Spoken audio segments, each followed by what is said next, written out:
Bonjour.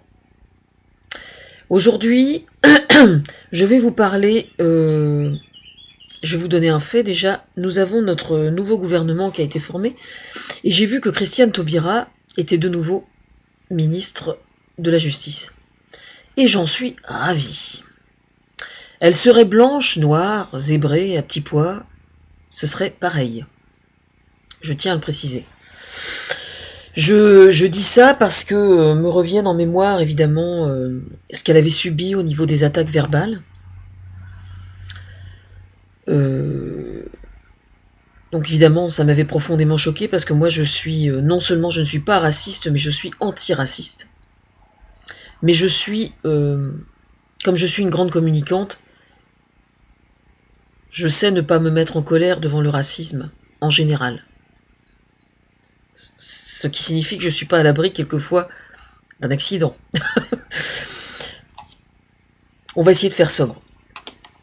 Alors justement, il y a un rapport qui vient d'être rendu sur le Premier ministre Manuel Valls au sujet de la situation du racisme en France. Alors, je pense aux enfants notamment. Je pense, moi, j'ai toujours pensé que sur bien des aspects, les enfants sont infiniment plus intelligents que les adultes. Pourquoi ? Eh bien, précisément parce que justement, ils sont plus perméables. Alors certains diront influençable. Dire qu'un enfant est influençable, c'est péjoratif. Dire qu'il est perméable, c'est au contraire quelque chose de positif. Parce que perméable, ça veut dire que il est capable de réfléchir et de fonctionner avec beaucoup moins d'a priori que les adultes. Par exemple, nous naissons tous avec une culture, enfin, pas tous avec une culture différente, mais si vous prenez 10 personnes au hasard dans la rue, on a tous des vécus différents, des familles différentes et des cultures différentes. Et un enfant, quelle que soit la culture d'où il vient, spontanément, s'il se trouve accidentellement avec un enfant qui est différent de lui, je dis bien spontanément, ça lui pose aucun problème. Alors, ce qui est intéressant, c'est que je viens de lire un article très intéressant que je vous recommande d'aller lire. C'est sur un site qui s'appelle Psycho Enfant, justement, qui parle du racisme. Et c'est absolument passionnant. En fait, il pense exactement la même chose que moi, et donc ça me rassure tout à fait. Alors, il arrive effectivement que des enfants se comportent de façon raciste. Mais quand un enfant se comporte de façon raciste, c'est parce qu'en fait, sa spontanéité et son ouverture d'esprit, qui est absolument naturelle chez l'enfant, a été pervertie par son environnement, par ses parents notamment. Parce qu'on peut effectivement apprendre à un enfant à être raciste.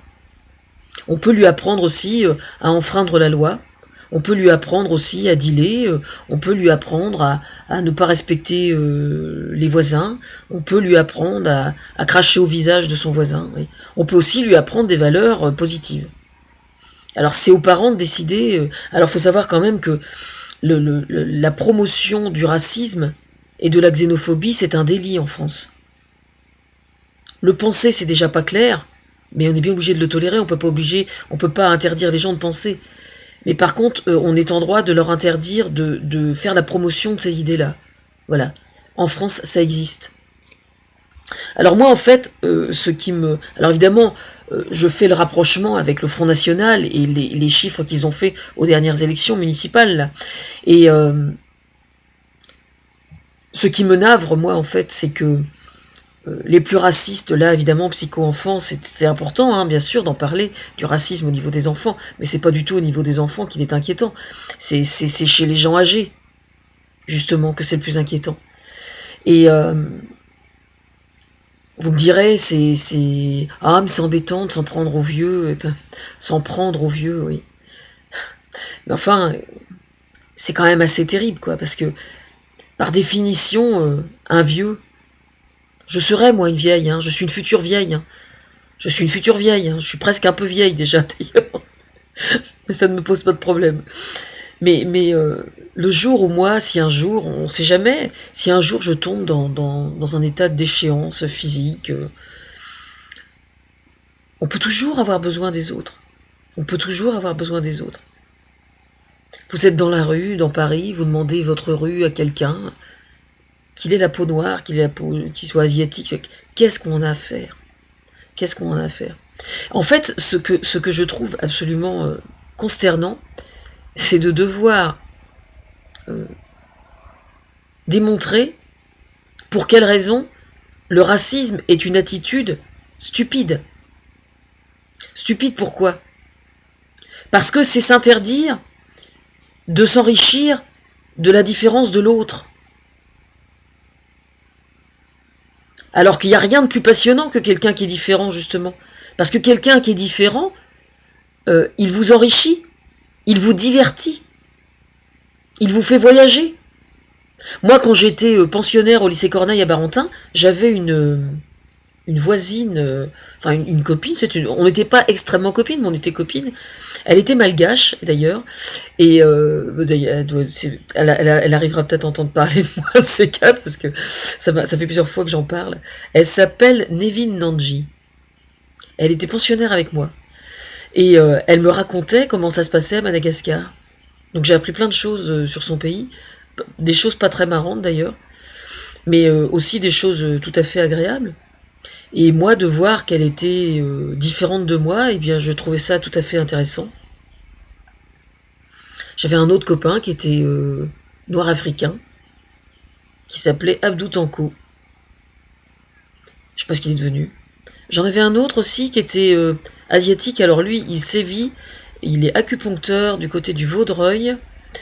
Et il s'appelle, c'est un neveu de Norodom Sihanouk, au Vaudreuil. Voilà pourquoi je ne suis pas raciste, moi. Je ne suis pas raciste non plus envers n'importe quelle autre personne qui soit différente de moi. En fait, ce qui est hallucinant, c'est que se comporter de façon raciste.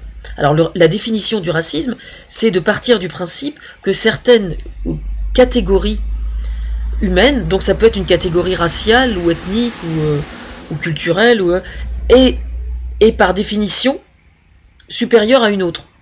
Donc c'est toujours, en règle générale, le racisme, enfin toujours, pas toujours, mais assez souvent, ce sont les blancs qui pensent être supérieurs aux autres, quand même, hein, assez souvent.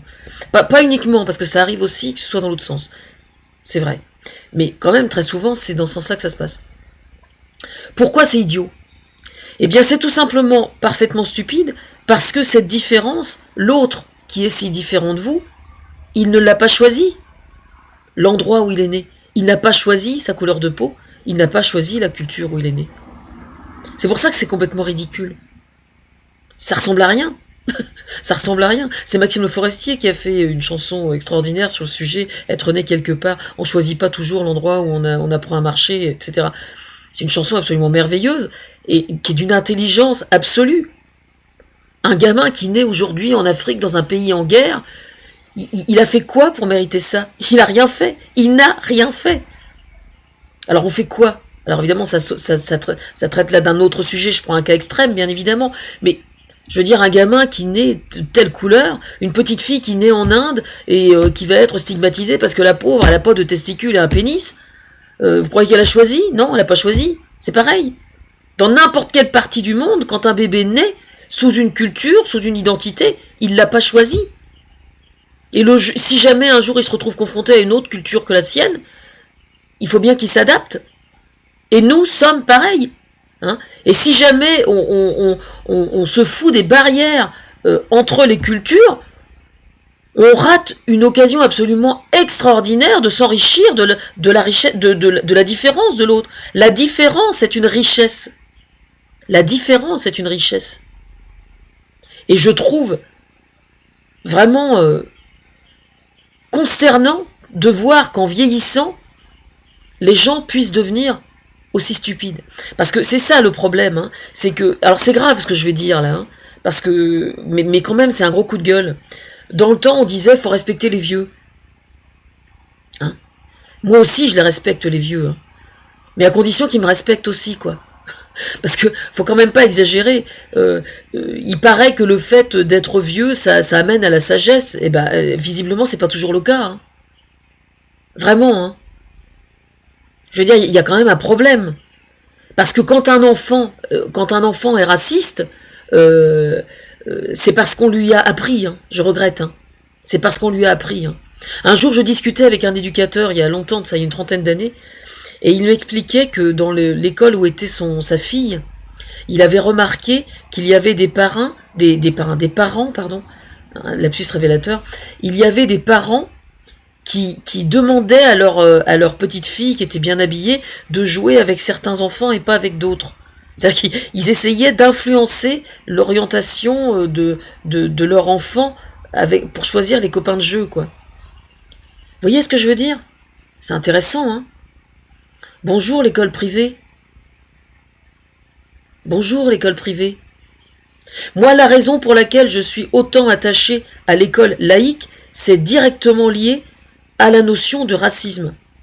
Parce que je n'ai jamais voulu que mes filles, ou plutôt j'ai voulu que jamais mes filles ne soient confrontées et élevées dans une école où on fasse passer en premier lieu les Blancs et les Français, sachant pertinemment que le pourcentage d'origine émigrée serait différent de ce que c'est dans la vraie vie.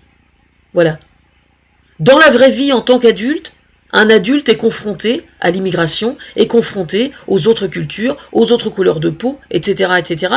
Et je tenais absolument à ce que mes filles soient dans une école qui soit le reflet de la société telle qu'elle était, afin qu'elles apprennent dès leur plus jeune âge, si c'était possible, enfin évidemment à la campagne c'était pas très facile, mais au collège c'est devenu possible, afin qu'elles apprennent justement à vivre avec les autres, quelles que soient leurs différences, qui n'ont pas choisi leur couleur de peau et leur culture.